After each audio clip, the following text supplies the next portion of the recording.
Welcome back. So we got Claude Opus 4.6, which is a big improvement on its predecessor for the same price, and also offers a 1 million token context window, making it the best model that does so right now.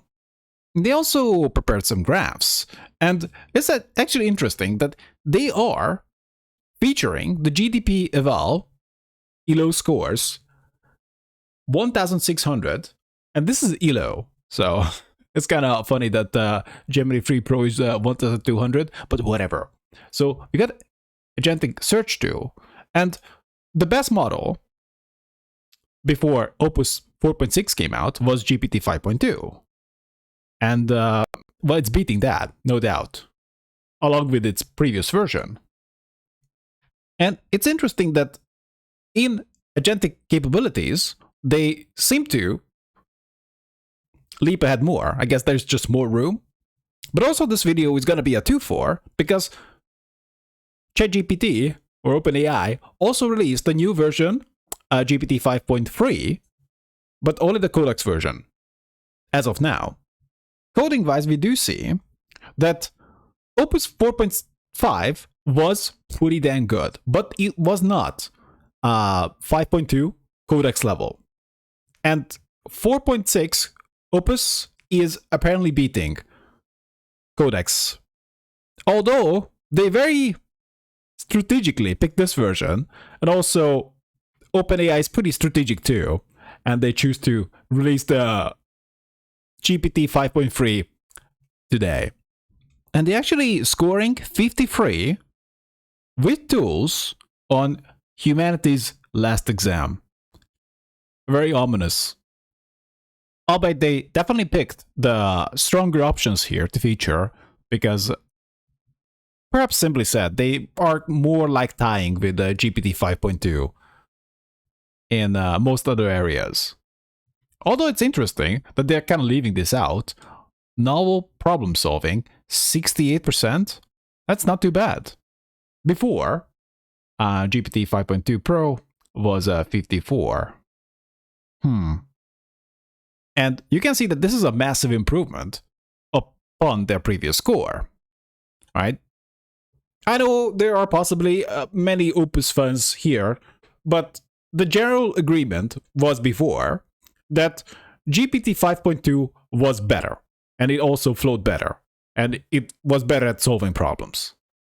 And we can also see that it is pretty okay at long context, but generally speaking, and this should be your strategy, although you can do whatever you want, is that unless you have a very good reason to deal with long context, or that is your only choice, you probably should just break things up. But unfortunately, most of these charts are not that useful because they're only comparing to themselves. But I guess it got better. But it's interesting that long-term coherence, right? This is the vending bench, and they are showing that it's actually making more money. Right. That's how you're supposed to interpret it. Right.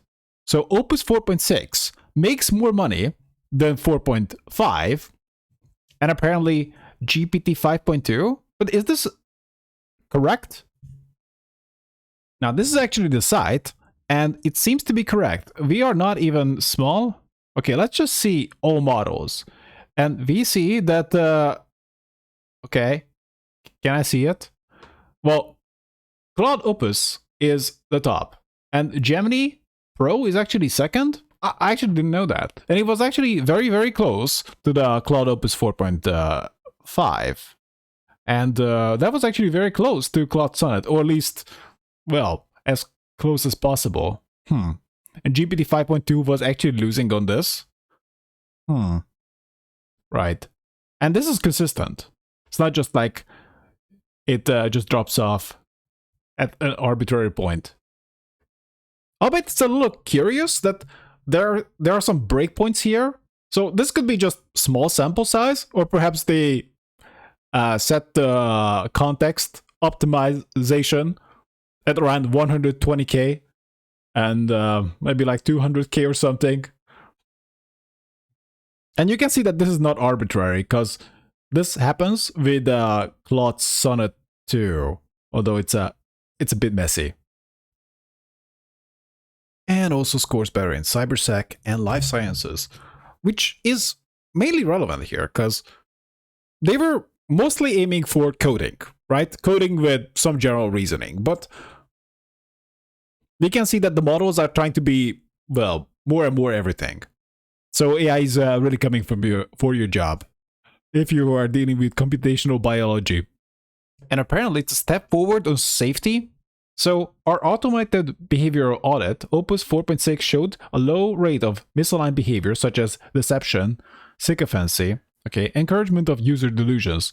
I would disagree with this because AI tends to be a hype man. So you say like, oh, is it a good idea to do the X thing? And AI is going to be like, oh, yeah, the next thing sounds good to me. This is how you can do it.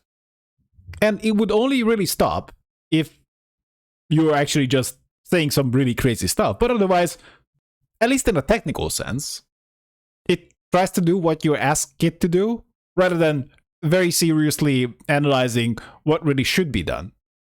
But I guess we'll just see it. Because that might be annoying, right? If it counters you too much. But this is definitely an interesting balance. Because what do you want AI to be? Do you want AI to be a very powerful tool? Or more like, presumably, most people's idea of a very pleasant talking companion who just says, you're right. And we have two beta features, context compaction. Was that already a thing? I'm pretty sure we had this. Automatically summarize and replaces the older content with conversation when conversation approaches configurable threshold, letting Claude perform longer tasks without hitting the limits. Okay. Pretty sure we already had this. And 1 million token context, but if you go over 200k, then you pay double. And they apparently had a very interesting experiment of sort that they built a C compiler with a team of parallel Claudes, right? Just working on the same code base, Claude base, what the heck, is not that easy. And basically the strategy was that they kind of specialized the agents and use kind of a log file, so there's not going to be any kind of error loop. Although, what if one agent makes a mistake? Wouldn't that affect the other agent somewhat? I guess not, if you are very clear about who works on what, right? Then you have one agent working on a certain things, and others will never ever try to mess with that. Claude works on the task, then pulls from upstream, merges changes from other agents, pushes its changes, and removes the block. Merge conflicts are frequent, but Claude is smart enough to figure that out, yes. And basically, to make this work, you need extremely high-quality tests. Else, you don't know what is right, and you will need an extremely high-quality and detailed plan too. Albeit, I would say, in this case, they cheated a little bit. If you are willing to concede this point, because they told the agent to write the C compiler, right? And not like a C compiler is an unknown concept. If they told to Claude that it should make something, let's say, new, right? It needs to be explained and possibly cannot be strictly tested for. I guess that would be the problem, right? Then how would the agent know strictly that it's making good progress? Because I guess you might be able to maybe like have pictures out and like, you know, it should be like that, right? So if you, I'm talking about UI here, but let's say that you just made a bunch of pictures and you gave it to Claude as like, okay, this is what the UI should look like. And then Claude needs to check that against what it's doing. But again here, the picture would be some kind of a test. And they also dealt with context window pollution. And the problem is that how things are developed, usually, these days, is not necessarily optimized for AI development. And a human might do things that are just utterly obvious, but that would be extremely difficult or not even possible for AI. So you might see like a big ass folder and you just pick the right part, But for AI, they might just essentially get context drunk.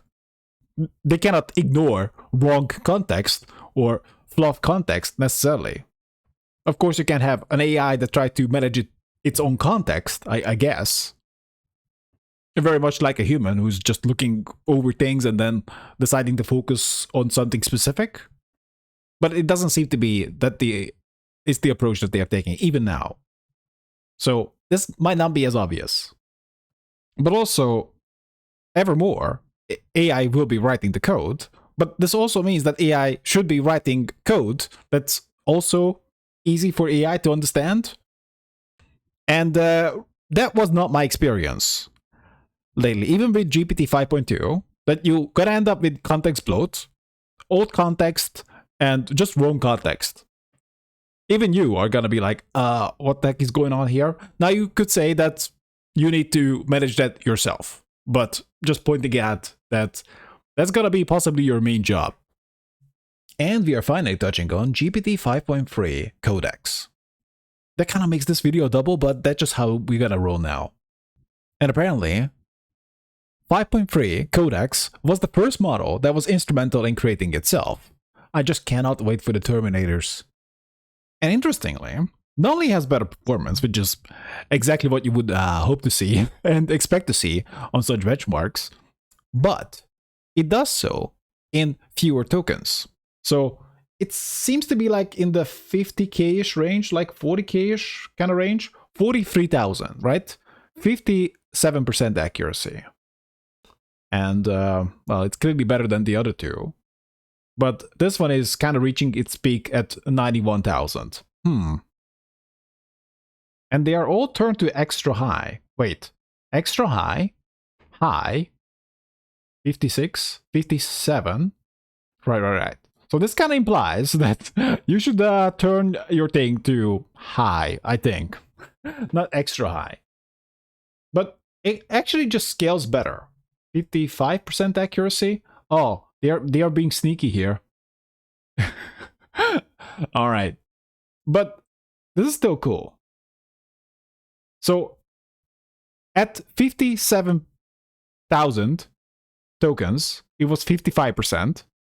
And now at 22,000, it's 56. So that's like the same performance for 40% of the token.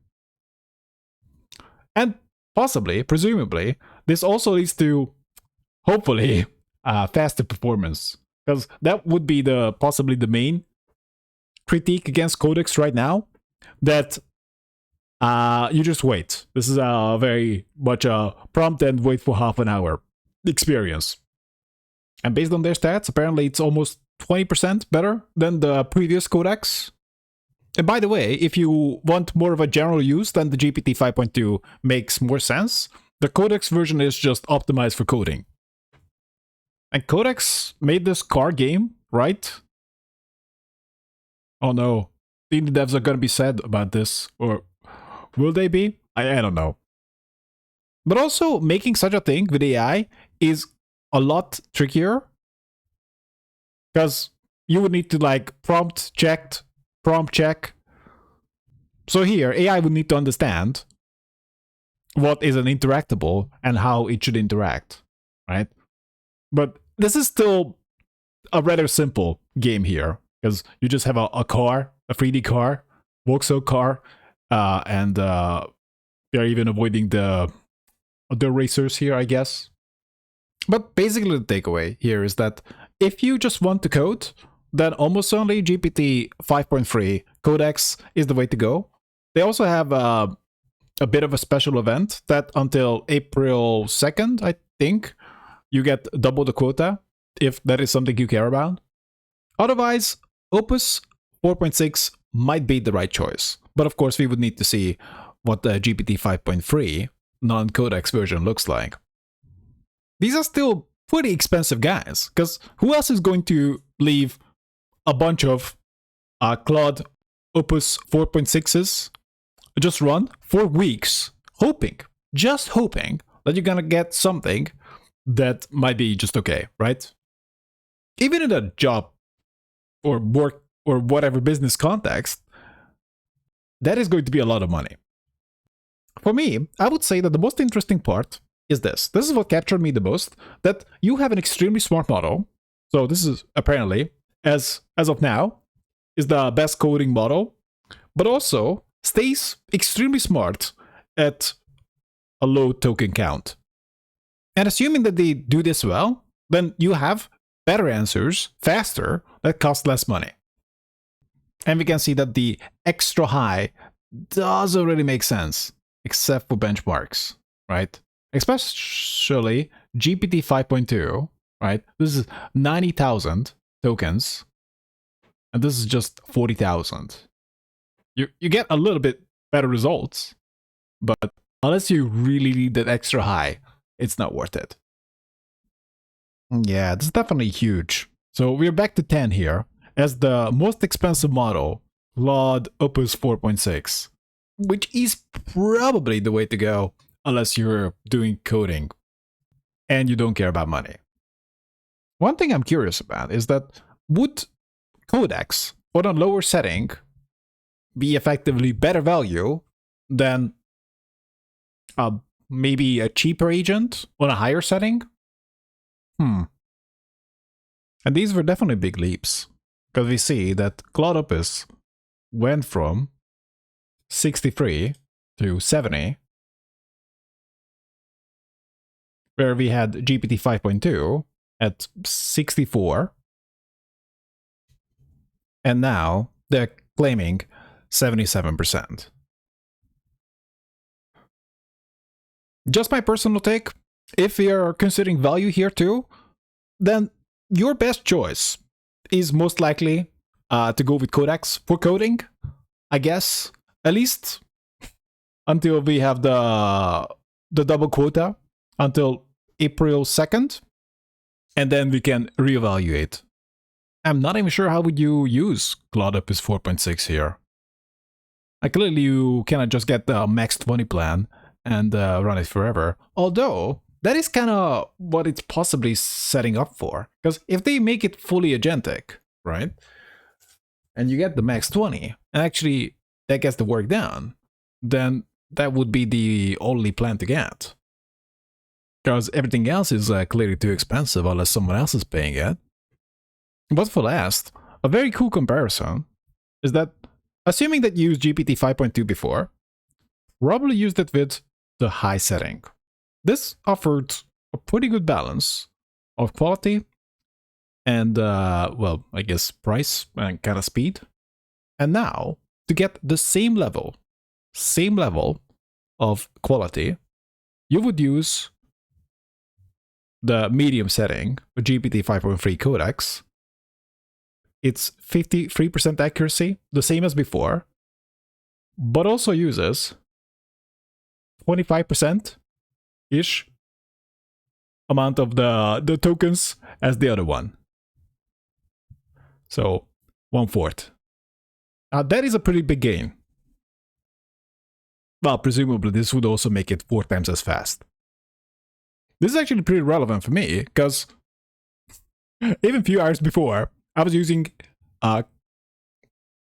GPT 5.2 high, right?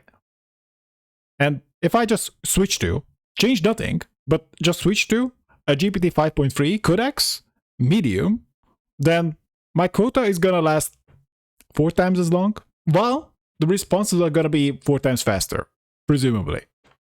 And we can see that even according to their benchmarks, extra high is just kind of a gimmick, not a serious setting. But also, extra high would take extra long too, so probably don't use it.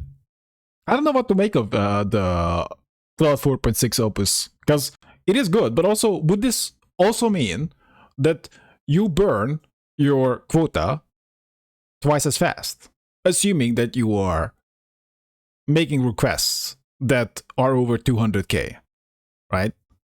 Because that might not be worth it. I guess it depends on your use case. And I'm pretty sure this means that if you make a request that is over 200k tokens, then you pay the $10. Not only for the amount that is over the 200k token. If you fall into that bucket, then you pay double. And even context-wise, if we look at it, then we see that OpenAI allows for 400k context. So it's kind of an odd one. So if you don't want to use more than 400k context, but also you need to keep in mind that the bigger the context, the worse the results. So it generally, if you can break it up, then it's a good idea. Actually, Claude Opus 4.6 adaptive is over here, but that's seemingly just wrongly filled out because it should be in the 1 million camp, just like 4.5 Sonnet. Right. So there are a lot of options here. And I would say in most cases, and this is a bit of a trick that people do, is that they might feed bigger context into Gemini Flash. As far as I know, that is the most popular model for it right now. And then they shrink it down, essentially. But also may throw away not relevant parts. But the point I was going to touch on here is that you might still pick GPT 5.2 or possibly even the Gemini Pro, perhaps, as the alternative to Claude Opus, even if you need a bigger context. So that is it. Build some cool stuff, because apparently that seems to be in short supply compared to just talking about AI. And believe me, I have built some stuff too. So maybe I'm gonna show it off. So that's it. See ya.